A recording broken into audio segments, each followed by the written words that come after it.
Once again, we have one of Gaia's very favorite guests with us, Jerry Wills. Aside from the incredible story of Jerry's early start in life and healing abilities, he has spent years researching some of the Earth's anomalies, along with his wife, Kathy, researcher extraordinaire. In today's show, we will look at the American Southwest and treasure that was spirited away more than 100 years ago by the Smithsonian and others, never to be seen again. Let's start from the beginning, because we're talking about riches from past times that aren't known of exactly. We have a very rough sketch of what the American Southwest is all about. We think, there were native societies living there. Everyone was peaceful.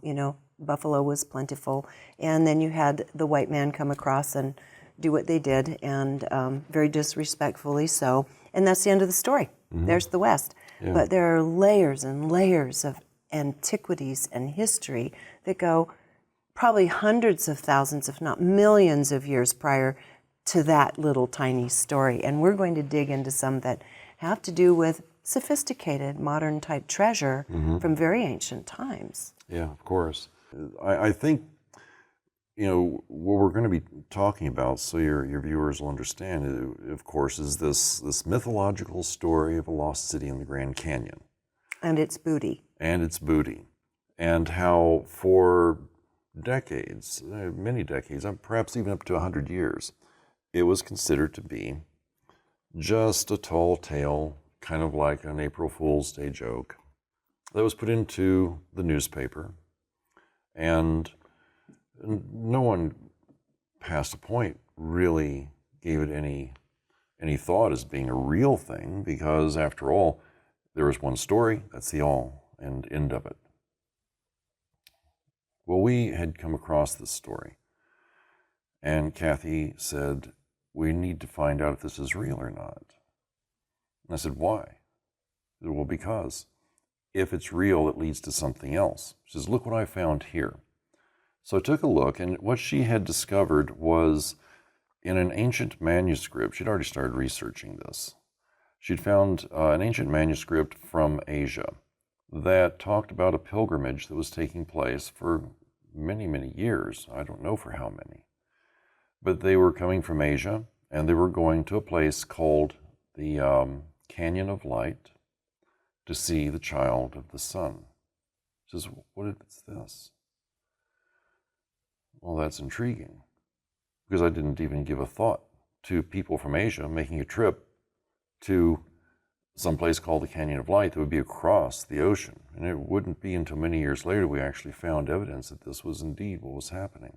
Let's talk about the Golden Capstone Project and where that fit in. Well, at the end of the Civil War, Lincoln is thinking to himself, this isn't good, because he's now said that he's going to break away from the House of McGregor, which are the Masons, form his own Masonic order in the Americas. That didn't go over very well with anybody, except the people here. And to make it even more powerful, he's moving the capital over somewhere in the Southwest. It really wasn't that clear, as I recall. Kathy found these documents. It's not just conjecture. Right. The next thing is it's called the Golden Capstone Project. Capstone, of course, important in Masonic order. And of course, as everyone knows, as soon as Lincoln signs this order, we know that happened, but everyone knows that Lincoln was assassinated. What was the proximity in time? Within days. He signs the order and he's dead. Okay. So it all went down very, very rapidly. And of course, everyone has their own idea why he was assassinated. It could be this, that, or the other. We don't know why it happened, but we know that these events took place. So that's why they were going in and taking a look. John Wesley Powell is going and looking because these two brothers reported where they got it from in general terms, because he went and found them. And they told him, and so they're going back, and they're going, Wesley Powell's going back to look for this location. He can't get to it. So he finds someone else, and that's how G.C. Kincaid shows up. So so he has discovered this place. Mm-hmm. How did he get access to it? Because this is almost a couple 1,000-foot drop off Mm-hmm. with an opening that would seem, I mean, even with rappelling, I guess with the most sophisticated rappelling gear, you could get in, but you can't get anything out of there. So how did that happen? Well, let's take a moment and examine what this place was before it changed. What we have here is a place in the canyon called Quagget Falls. It at one time had been a dam, a natural dam. Two volcanoes went off and filled in the Grand Canyon, creating a natural dam. This, in turn, caused a big lake, kind of like Lake Powell is now. And these people who were in there, we don't know when they went there.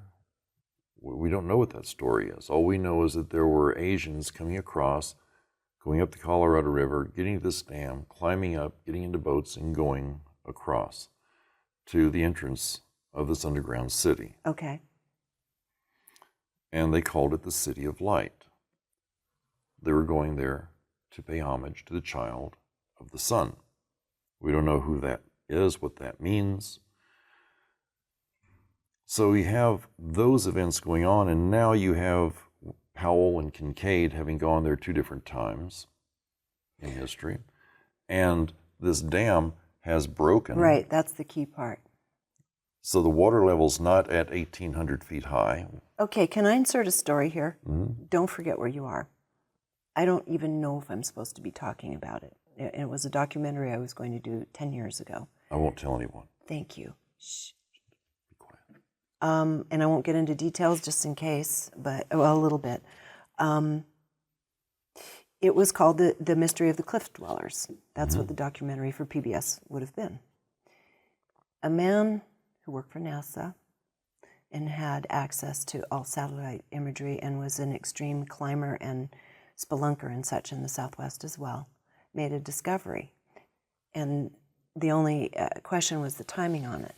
That was all a vast inland sea, as little as 800 years ago. Oh, we found evidence of this. There was a fracture which created what became the fracture down the Grand Canyon. Exactly. And so he was saying these cliff dwellings, Chaco Canyon, all these different mysteries are easily solved when you realize that was just a launch point for boats, or that was a launch point to get out of your canoe and go into your home, that these were at sea level. Yeah. And I'm just saying that to validate your point, and he proved it out.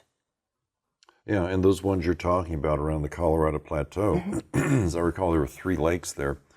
There was another much larger lake called Lake Bonneville that was up in the Utah territories, Right, Bonneville Flats. is now Bonneville Yeah. Flats. But there were cities around the perimeter of Lake Bonneville. Yeah, there are all kinds, and I won't go into all the anomalies. Maybe I'll still do the documentary one day, so go ahead. It would be very good if you Yeah, did. so continue on. So now they were just simply able to use whatever structures they were in to get into this city. Certainly. I mean, it was the water level was 1,800 feet high, higher than it is now, and that's a known Higher, thing. It right. isn't like speculation. But there was an earthquake. This volcanic rock crumbled, and the water pressure blew it apart, and it's now called Quagget Falls. Well, when Powell went through and Kincaid followed, they were looking for something very specific just beyond the convergence of the Colorado and the Little Colorado. That was specific, and Quagget Falls is just downstream from there, just I don't know, a few miles, not very far. The people who were left in there when that broke, because there were people in there when the water level went down, and what they had done, they still had pilgrims coming there after this had happened, so they carved footholds, handholds, all the way from the river, all the way up. And the people inside had access to the surface, which was another 2,000 feet roughly, up to the surface from inside this city, because that's where they would have their farms. That's where they would be growing things. And they had taken existing cracks and holes and embellished them so they can go up there. Climb up. Apparently it's a quite large environment inside here. Well, when Kincaid finds his way there, he finds those handholds and climbs up and goes inside. And of course, the rest, as they say, is the rest of the story. He went in, examining, finding, documenting, talking about what he found, and that's all something that's part of historical record. You can read about it. So let's talk about once that information made it back east. So when Kincaid came out of there and let them know, I found it, I have pictures. Where are those pictures? Nobody knows. Yeah. Well, actually, we know. They're in a vault well, they were in the Smithsonian Institute. Right. They play largely into this. So The Smithsons, England. Let's talk about who the Smithsons were and then what happened when the Smithsonian got the scent of that trail. Well, I don't really know who the Smithsons were specifically. I speculate that they must have been quite wealthy, somehow connected to the crown. And remember, the crown is not the queen. The crown is the city, this corporation. City of London. So you've got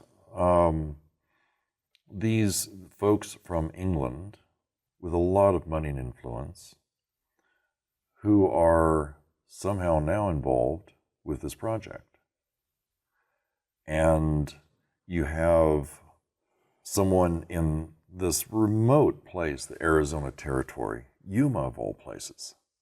How far away from anywhere is that from New York? You're right. Well, even today. Even today. But back then, if you were going to go there, it might take you a month traveling. But what happened next was just remarkable.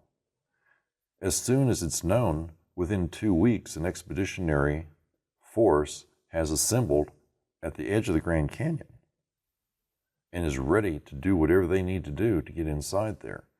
And this was engineers, laborers, scientists of the time. And they were all being paid by the Smithsonian Institute. And then 27 years goes by. First, it started out with horse-drawn wagons, and then a light rail system of some sort. It doesn't exist there any longer.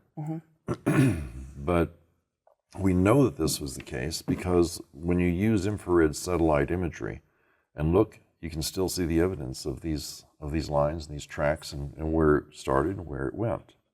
This is how we were able to determine where their base camp was, where their point of embarkation would be to go down the canyon.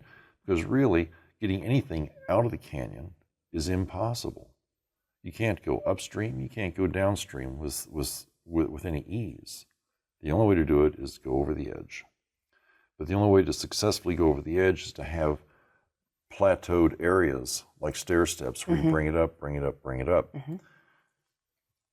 And that the last one would be a hellish drop-off anyway. But we found it. We found where they had mounted their equipment, where they had established their lines of taking things in and out. And then we started looking a little more deeply. Because surely, if you think about it, people go to a place like that, they have trash. They can't help it. They're going to have trash. Bottles are going to break. People are going to drop a coin out of their pocket. So we started looking more closely, just checking, no digging, just checking and finding things on the surface. And what we found were some rather unusual and very old pieces. Why would they be there? One of the things that, if I remember this correctly, it seems like it was Kincaid that lost one of his oars during his journey down the canyon. It was either Kincaid or Powell. I don't recall which. This is where Kathy comes in handy because she knows this. We found an oar kind of buried under some brush in the sand from that era. Someone had found it, apparently, and just left it there, thought they'd have a souvenir, and then must have forgotten it. Mm-hmm. We found broken bottles from that era, all these things. But what did they find? Well, of course, the pictures would have told the story. We can only guess from what Kincaid said that he had seen inside there. And now let's start talking about that. Well, a foundry where apparently metals were being smelted down. Precious metals and semi-precious. Mm-hmm. Living quarters for all these people. The statuary. But that's where it gets a little strange, because the statuary had nothing to do with Egyptians. Even though there were sarcophagi. There were, but Egyptians weren't the only ones to Right. wrap people up in mummies, and especially 8 and 12 foot tall mummies, lined up on walls inside of a large cavern. No, the type of statuary they found in there were the same sort of things that you would expect to find if you went to Asia. The same kind of abstract gods and goddesses that you would find over there. Statues with a lotus design, and statues with, it wasn't like it was any one particular culture. Apparently there were several cultures represented. Even cultures going into the Indian culture and Angkor Wat and that sort of thing. I mean, this whole menagerie of Asiatic things inside there. Okay, I want to just add something at this point too, because you and I both know we've met this person. There was a man who was also an explorer in modern times, taking people through there, took a lot of photographs, and he had discovered some of the clay burial tubes of some of these people in Arizona. And again, just overlaying what you're saying, I saw the pictures of them, and they were shocking and extraordinary, because these were we call them giants. They were between 9 and 14 feet tall or 15 feet tall. They were quite large. And with red hair and very surprising clothing on, just shocking clothing. I mean, that's the ones they call kind of zoot suits. Right. So in proximity to this. So he was threatened, and I want to talk about that in a little bit with you. Sure. He was threatened, and when I was about to do an interview with him, he finally said, I can't do it. I'm afraid. Yeah, it's a little scary to talk about that stuff. So, okay, while you're exploring this, maybe add your little piece of that. I'm just validating the photos I saw of these giants, which I've never seen anywhere else or again, except his little slideshow for a few people. These people, whoever they were, who were in the Grand Canyon, were not the first inhabitants of that region. Right off of the Grand Canyon is a place called Marble Canyon. And it's replete with giants and the lore of giants and its own unique mysteries that are taking place in there. And Richard Dewhurst is another author that I've interviewed, and if anyone wants to take a look at that, there's a lot of representation of that in that interview too, the giants of North America. Yeah. Well, and Kathy's uncovered so much about that too. We'll have another conversation about that, just the giants alone then. Okay, go ahead. Well, no one knows what level of things were taken out of there, but you figure it was 23 or 27 years, but it was a long time either way. And a lot of things were taken out. Where did they go? They went back to England. That's as far as we've been able to trace it. Yeah, they didn't end up in the museum. There were some things that were taken back to Washington, D.C., to the Smithsonian Institute there, and kept away, and they're probably still there. But the majority of them, the research shows, ended up back in England? Or is that a supposition? Well, that's a supposition because we're not sure. we did find one ship's Kathy found one ship's manifest, as I recall, and it showed that it had these artifacts on the ship, and it was headed back to England. But then something happened, and the ship sank off in, just off of San Francisco. So we're not sure exactly what the story is there, but the ship apparently did sink. So, who knows what happened to these things. The interesting point to me is that they couldn't get everything out because there were some things inside there that were way too large to get out through the entrance. They had been created inside there, hewn from solid rock. Large statues, maybe like Angkor Wat, Was there a description of those statues? Oh, there was, yeah. And those are the ones you say are more like a variety of East Asiatic gods that had been worshipped throughout history. Yes. And they couldn't get them out, so they're still there. So we decided we would try to get into this place. Went and talked with the Native Americans, the ones who control and have dominance in that particular area are the Hopi, and we were already good friends with the Hopi Nation. Went and spoke with some of the elders, and it's like, why do you want to go there? That's the city of the dead. You shouldn't go there. Leave them alone. So, we said, well, okay, that's fine, but, this is also a place of antiquity, and we'd like to know more about it. So it's like, well, if you go there, you're going on your own, because, you get in trouble, don't call us. But if you want to go, juju, ancestors unhappy. Yeah.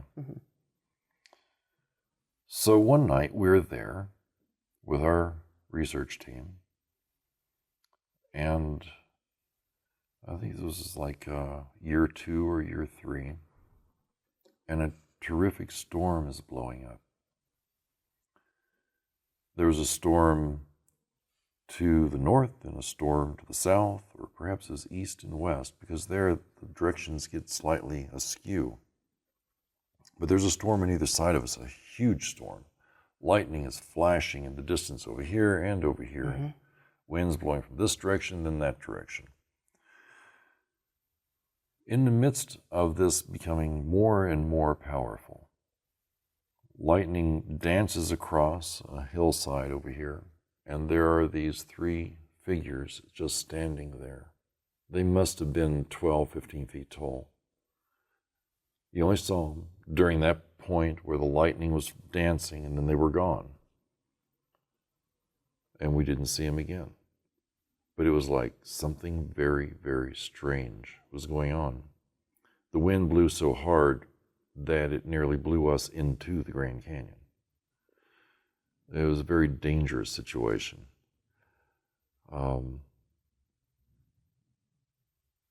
I just think about that and shudder because Did you get a sense or feeling why they showed themselves to you at that time?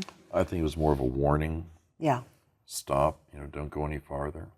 Okay, now you got it from the Hopis and you got it from the big guys. So, did you get it from the government or anyone else? No, we didn't. We had been, when we were looking for the giants, because this was a parallel thing that was going on. Okay.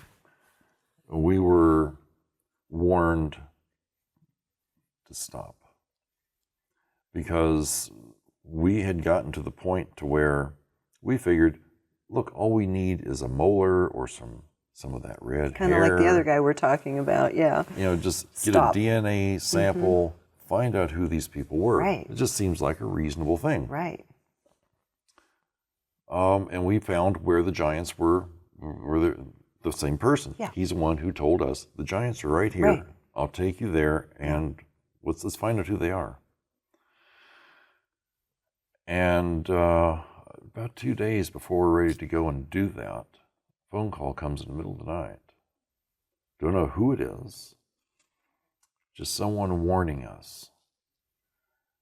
Don't do this, or else. Well, I'm not one to be frightened off that easily. It's like, or else what? prison, we're watching you. And that's what happened to the other guy, too. Mm-hmm. And they knew him and said they were watching him. And then it suddenly all came together. It's like nothing is worth taking that kind of risk for. So forget it. Okay. Now, there was something else, as I recall you said, no, was in a conversation. It seems like it would be relatively easy to access that city if you could go down from above the way they had come up and down to their crops. Right. But you couldn't see that. That wasn't evident anymore, that opening. Well, no, what they had done is they'd filled these things in. Back in the day when they were there, they were using that to go down and bring things out. Right. Because when they went down and went through, they found and came out that way. Right. They couldn't get things out very well in those ways, but this is how they got up to do their farming. Right. So to keep people from getting in there, because you have to remember that the Navajo and Hopi were living there, and they didn't want them going in there. So they just filled these places in. They sealed it off. We know where those places are. You can't get into them anymore. They're just... It's full. But there was something else going on there too. Something else that remains obscure. The dynamic that you're looking at here are ancient civilizations that go back a very long time. But you also have some very strange things with references to people from the sky. Okay, that was my next question. That's what I was going to get into. I've done a couple of interviews recently that had to do with underground civilizations of ETs. Well, and I think that's probably a safe place for them to be if they're going to stay any amount of time. One of the things that we've not seen, but we had reliable sources, Native Americans that we know and we trust, and they have no reason to tell us anything. Especially just to tell us some, cockamamie story. They're telling us about all these things off in this genre about ancient cities and civilizations and places and the city of the dead. But all of a sudden you get a story. Did you know that there's this egg-shaped thing? It's a spaceship. It's caught in this crevice. And we tried to get it freed and get it out of there. It's from ancient times. And, well, somebody in the village talked about it to somebody else and got out and went over here and went over there. The next thing you know, the government shows up, the team of people in helicopters, they clear it, pull it out, and take it away, and we aren't very happy about it. Do you know what that might have been? I have no idea. Well, it was a spaceship. We know that. Well, how do you know it was a spaceship? Because when they got it loose, it floated. There are so many references, and not just in the Southwest. Go anywhere in the world. No, that's true, and they have their own names for the star people, and they align them with them as their ancestors. And as this other book, fictionalized work by Ken Cherry and another person I interviewed state, you can't even call them ETs necessarily. The ones who live under the earth may have been here longer than humanity. It's just their domain. Well, and I've got a theory about that, and I'm sure we'll get into that. Well, we'll get into that in our next conversation, you think? That sounds like a good idea. Might that work well there? I think so, because we're talking anomalies. We're talking huge anomalies. Oh, yeah, we're about out of time, actually. We'll have to get onto that in a sec. Good heavens. Yeah. Time flies when you're investigating the past. It certainly does. Well, okay, let's just hold it right there, okay? And we're going to come back for a second hour. We'll take a little coffee break, okay? All right. And thank you so much. As always, I absolutely am enthralled listening to the stories. And there's stories I'm interested in, too. And I love the pieces you bring to the table. Well, I hope your viewers are equally Oh, interested. I think we're all thrilled. Super. We'll continue our story focusing on an anomalous archway that appeared to have been a time portal in times past. Until then, thank you for joining us here on Open Minds.